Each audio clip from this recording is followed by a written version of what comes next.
అలాగే ఈ వారం కన్యా రాశి వారికి ఎలా ఉంది గురువుగారు? కన్యా రాశి వారికి 4 గ్రహాలు దివ్యంగా యోగిస్తున్నాయమ్మ.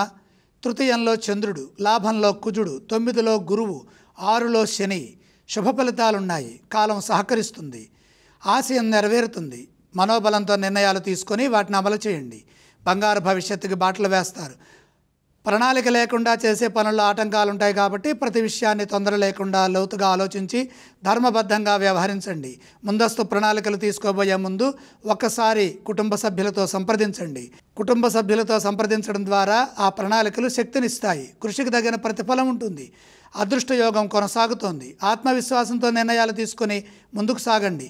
1-2 సార్లు పునఃసమీక్ష చేస్తే ఉద్యోగంలో కూడా మేలు జరుగుతుంది. పొరపాట్లు జరగకుండా శాంతంగా ఉండండి. మీ మనోధైర్యం మిమ్మల్ని రక్షిస్తుంది. సౌమ్య సంభాషణ విజయాన్ని సూచిస్తోంది.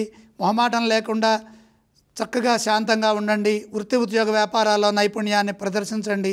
ఇతరులపై ఆధారపడకుండా గందరగోళ స్థితి లేకుండా బాధ్యతాయుతంగా కాలాన్ని సద్వినియోగం చేసుకోవాలి. అప్పుడే మీ లక్ష్యం మీకు సిద్ధిస్తుంది.